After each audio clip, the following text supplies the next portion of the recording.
Welcome back, y'all, to another episode of Hip Hop Babies album review. Today, you got, your host, Deadly. I got my boy Ray with me, as always. And then we got the coolest fan in the building right now, AC. What's good, bro? Oh, man, it's a pleasure, bro. It's a pleasure to be in the building, bro. I'm happy to be here. You know what I'm saying? It's been a minute. The babies, I always love the babies. Just happy to chop it up with y'all, bro. We're about to review this Boldy James, Indiana Jones, produced by RichGains. Bro went stupid, bro. Both of them went stupid. This is 8th project that we've been listening to him together since The Price of Tea in China. Man, he just switches up the producer every time, and it works every time, bro. The synergy is there. I'm just wondering how he keeps doing it. He keeps dropping projects, and then at the beginning of this year, he gets into an accident. Then he drops this right after. I mean, obviously, it was pre-recorded. This project, especially right now, considering his situation and just the start of the new year, this one hit extra hard for me. You know, we just came off a year where he dropped 3 projects, and all of them were high quality, and this one I feel like is the start of something different with the way he sampled things, with the way he rapped on a lot of these tracks. It was different. Yeah. It was different for Boldy. Yeah, I agree. Definitely, that's like the first thing that you notice is it's a little bit slower, a little bit smoother. I mean, he's even got some stuff where he's talking about the ladies on here. I mean, we don't really hear Boldy talk about stuff like that. So, it definitely feels like a transitional album into something new, exciting. Hey, see, have you been tapping into the Boldy James projects as you've been on your hiatus? I knew the jab was coming. You know what I'm saying? I've been listening here and there in terms of listening to this album and comparing it to the other ones. This is definitely more experimental. You can tell that he's venturing out a little bit, trying something different. I like the different sounds that he's coming with. At first, the first listen is kind of like, this isn't the Boldy that I'm accustomed to, right? You're hearing like the different, lyrics that he's spitting, but like the lyrics are hidden and like the different sounds and whatnot. This sounds good. I like that he's trying something new.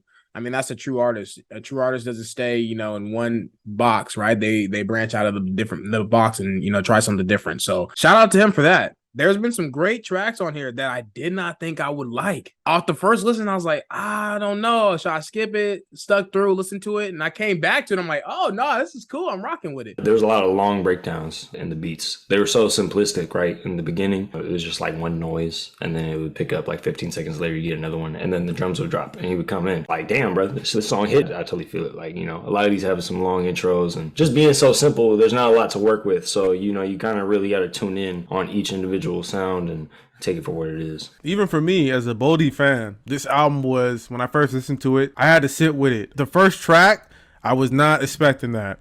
I was not expecting that at all with the vocalist going off. She went off a few times. Cassie Joe Craig, or Casey Joe Craig, she did a good job on the song she popped up on. When I got used to the way he was using her vocally as the beat or as a big part of the sample, she did a great job. Here I'm sitting here like, this nigga can't fuck up one of these titles. They are all simple as fuck. And then he want to go fuck up an artist's name, bro. Could go either way. I don't know her name. A lot of the features on here I was not familiar with. You know what I'm saying? Besides Sir Michael Rocks, a lot of these features I had to be like, okay, who is this? Let me check out. Guwap, he was one that was on another one of Boldy's albums, Fair Exchange No Robbery. Besides that, I didn't know a lot of the features. I didn't either, bro. This is one of the ones that he's had the most features on in a while. It was definitely just like new, like we were talking about. I fucked with most of the features, man. They blended in pretty well. I don't think anybody really took the spotlight. Everybody kind of tuned into the same vibe and it all worked seamlessly for me. With the transition and the change like that he brought to this album, he didn't really skip a beat, which was pretty crazy. Most times you have artists that come in, they're experimental and they try something and it doesn't stick well, or it doesn't, do too well in terms of like how it meshes together. But this was pretty well. I mean, my 2 back-to-back that I really enjoyed was Wrong Side of Town and Electric Blue. I'll talk about Electric Blue first because that one was like completely left field. Right? I'm like, yo, I don't know how I'm like connecting with this song, but it was like you hear the guitar riff. Am I listening to rap? Am I listening to Lil Rock? What am I getting with this? Right? And he's just flowing on it like seamlessly, like nothing changes, right? And that's what's super dope. That was pretty cool. And like just going back to Wrong Side of Town, the chorus, and one who was singing on it, she did her thing, and the way like she flowed with it, and like he just like the production was great too. Like as soon as she was done flowing, doing her part, like he came right back in sliding. He did a really good job on it.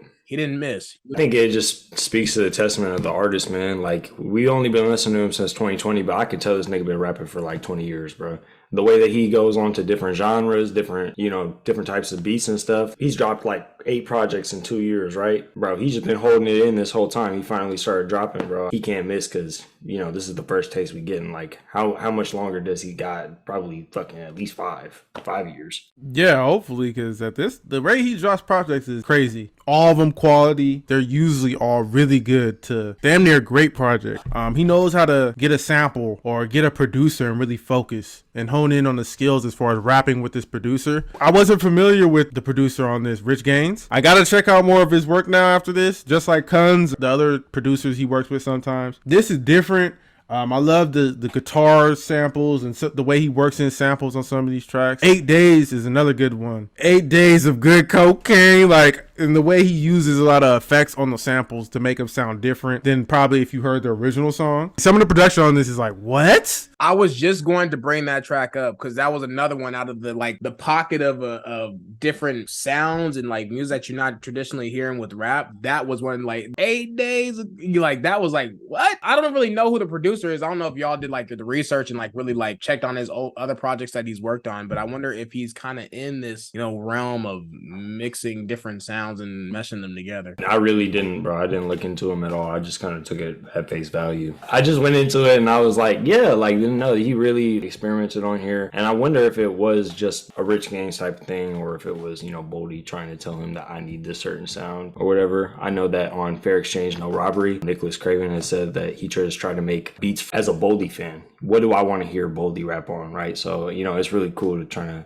figure out what everybody is giving him beats for. Because, if I was doing it, yeah, I'd be like, what the fuck do I want to hear Boldy on, bro? I'd give him the dopest sample I could. I really like what Ray was saying about the way that he affects the samples and stuff, like on Cat Eyes, Still Slapping, like the effects and shit that he does on there, bro, just makes those beats like perfect. Cat Eyes was a dope track. Now, only thing that I will say on the contrary is like, how albums for me, and personally as a listener, I like to have like a storyline. And like, it seemed like every track had like its own individual story, but the whole album altogether wasn't something that was, each track didn't lead to something else that also talked about something else. I'm not sure if it was really cohesive in terms of a storyline that he was telling. I think each track was its own individual story. How do you guys feel about that? Do you feel like it was cohesive throughout the whole thing? Do you think it was just good tracks put together? I want to hear what you guys think on that. Each song was like its own thing, its own like adventure. He's Indiana Jones, right? He goes and does like a bunch of different things. So I think it was kind of themed as far as like what the names of each thing were, like Wrong Side of Town, right? Never Had a Friend, shit like that. But I will say that I do prefer as well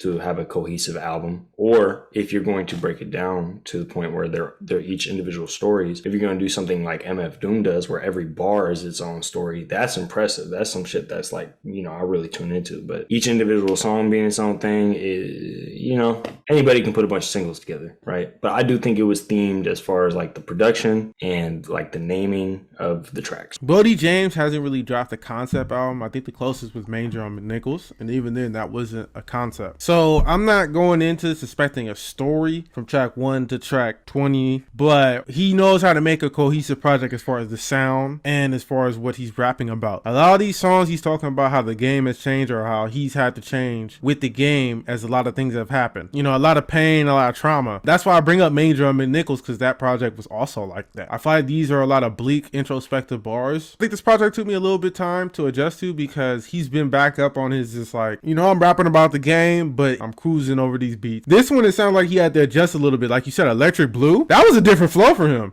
And not only was it a different flow, that beat with that guitar riff and how it kept going over and over, and that was basically the beat. He doesn't do shit like that usually. So, and I think you needed that change for Boldy because it's been a while. Not a while, but he has been dropping at a rate where even though each project is kind of different, you gotta change it up if you're gonna drop that many projects. It's the bleak introspective bars, right? It's just the reality that he lives in, and that's what he talks about on each individual project. So don't really need a theme. That is the theme, like that's his persona, right? I wasn't asking that question in terms of like trying to take a jab at him, because I definitely don't see Boldy James as an artist that just says, hey man, like I'm gonna title it this, here's 10 tracks and throw it together and put it, name it whatever you want. Like, we got a lot of artists that do that. Future, I ain't I ain't gonna name no names in the future, bro.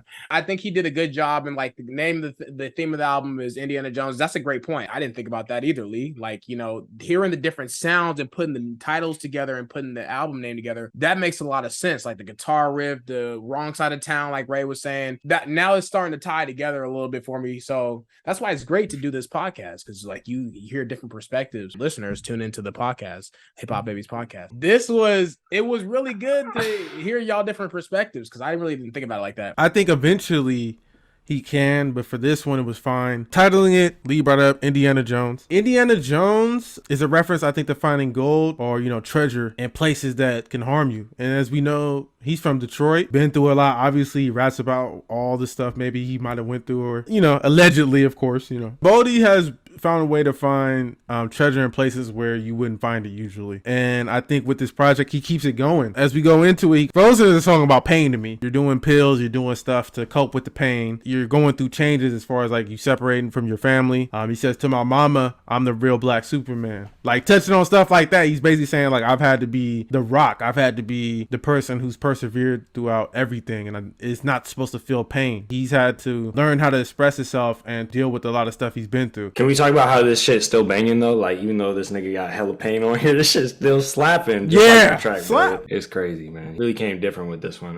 This is one of my favorite ones of recent, honestly, and that's saying a lot because we got fair exchange, and be that as it may, it's a hard thing to do to keep one-upping yourself as an artist. I really appreciate that from Boldy, so that's why I always keep coming back, because, you know, it's always just gonna be something new, something different. Even though it's, you know, maybe the same topic matter for the most part, he'll find a way to progress it. I can't wait for the next album now. He got in that accident, man. I'm sure that shit was terrifying and terrible. So, you know, I want to hear what he had to say about that. I'm always tuned in. So Yeah, because he's able to turn whatever he's going through into a story. And a good one at that. He's really good at storytelling. I'm happy to hear him like with a different flow. I think Boldy James, though I love Boldy James, I think him kind of like talking on the beat, y'all know what I'm saying, very like laid back, chill, just rhyming was cool. But I'm happy to see something different. Like switch up the flow a little bit. I think that's dope. The new year, new me, bro. Like I said with Youngboy. I hope this year Boldy continues to experiment. If he does have more projects planned, considering the situation, he plans to work with producers that are going to challenge him like this one. Not saying the others haven't, but even though I really like those projects, it's been in his pocket. They are extremely good projects in that pocket. Even the upbeat ones like B-22s, that's different for him. He always kind of has some upbeatness to his music, but I feel like some of these were like banging. Like I'm like, oh, okay. This guy different, you know what I'm saying? Especially on this album, because it goes up and then it kind of goes down sometimes. So tell me, y'all, what's y'all top 3 tracks from this album, bro? I'm interested to hear. Still Slapping, Cat Eyes, and Wrong Side of Town. Probably 100 Cells, Electric Blue, Dead Game. I like the closer a lot. I feel like we have similar taste in terms of, you know, the tracks that we picked. I mean, I'm Wrong Side of Town, I'm Electric Blue, and I'm Cat Eyes. So we all had like, you know, at least one. Those were really good songs though. Like I really just like the, you know, the slowing down, bro. He changed up the monotoneness a little bit faster, more energetic side. I would say that he did even better a way of toning it down further and getting deeper. You know, I felt like he was like speaking to you at a deeper level. Those songs really hit for me. Cat Eyes in particular, I didn't even care about the lyrics, bro. Like when he got into that flow on the chorus, bro, I was like, this nigga's stupid. This nigga is crazy. I don't give a fuck about the cleavage. I want a fat ass. That nigga was going crazy, bro. I ain't gonna lie, Cat Eyes. For a second, I was like, am I listening to the same album? Because Boldy does talk about the lady sometimes on the track, but it's different. He tried different things with his voice, with his flow. Yeah, Cat Eyes was a good example of that. Even with letting some of the singers go off on the hook. He didn't really do that a lot before, and I think he picked the right ones because they fit with the tracks and they fit with the effects of what he was doing. I feel like a lot of the samples and a lot of the vocals on this album, he uses like a voice on this track that's kind of different for him. It works a lot. But shout out to Sir Michael Rocks. I guess him and Boldy have known each other for a while. I didn't even know the connection like that, but it's tight to see that they're able to work together so well on this project, because a lot of the tracks they did together were awesome. To me, I feel like Sir Michael Rock, he's like complimentary to Boldy, because Boldy's more laid back, monotone, and Sir Michael, he uses a lot of different voices and he says a lot of fun lines. Dead Game, like I said, was a good example of that. The closing track, The Streets is Dying. Sir Michael Rock's basically asking his girl if she could lie on the stand for him, if she's gonna delete the illegal movies he has downloaded for him, because basically they're gonna go after all his shit. Do they catch him if they do catch him? And I think that was funny. Boldy doesn't usually do something like that. You know, he doesn't throw out like a random thing like that. And I think that was good on a few of the tracks he was on. Shout out to the Cool Kids, classic. Sir Michael Rocks and Chuck Ingles, Detroit legend. I feel like game recognized game. And I feel like that's why this project worked together so well, because a lot of these other features too, it was like they almost sound like they in the field still. Like some of these other niggas, I'm like, who are these niggas? They basically talking about the weight. They talk about how much it costs. I'm like, damn, nigga. He really tapped into the streets with this one. That's why we don't know nobody on here, bro. It's hella funny. I like this album, for real. To be honest with you, didn't know what to expect. Glad I stuck in because it was really good. Shout out to Boldy. I know he gonna have tons of albums this year, so we gonna see what happens depending on his health and whatnot. So hopefully his health is all that and all straight. 2021, he only released like 2. He might just have like a 6 album, 2 album, 6 album, 2 album cycle or something like that. Hey, 2 albums in a year is a lot. Especially if you're going to drop stuff like this. He's giving us a lot of work, so either way, he could take some time off, especially considering what happened. Hey, if you got to, take some time off. If not, keep dropping like this. I think this is going to be one of my favorites throughout the year too. I've gone back to it enough. Some lyrics are already stuck in my head. It was a good way to start the year. Last question. Album of the year contender, you putting this or Yachty? What's your album of the year? I couldn't get through 3 tracks of Yachty, bro. Before I turned it off, I ain't gonna lie to you. I'm not even gonna cap. I couldn't get through 3. I was trying. See, that's a perfect example of somebody who's trying to experiment. See, I'm not even mad at Yachty trying to do something different, experiment. It wasn't hidden, bro. For me, at least. Kind of agree with you, AC. We reviewed Lil Yachty and we respected him for trying to do something different. Same as Youngboy, but at the same time, I want your music quality not to drop. And I understand it's a risk, and of course, we asked for you to change it up. But for Boldy, I don't really think people were even asking for him to do this. He could have dropped another project where he was just doing the same flow and some of the other stuff, and I would have probably been like, it's dope. I mean, unless it was bad. Because I feel like with Boldy, he kind of switches it up topic-wise or depending on how bleak he wants to get, He's not always super dark. I feel like this one, he got dark on certain tracks, and then he lightened it up with some of the other ones. I feel like this was the perfect combination. And I want to see if he can improve on that this year as well, if he takes the time to drop more.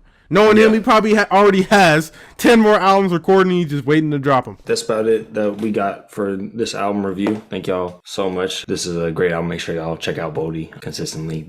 Not just this one. Go check out RichGains too. RichGains is dope as fuck. Make sure y'all subscribe to our YouTube channel. Put on notifications. You see these little thingies down here, bruh? Yeah, go ahead, follow that too. Go ahead and show AC some love.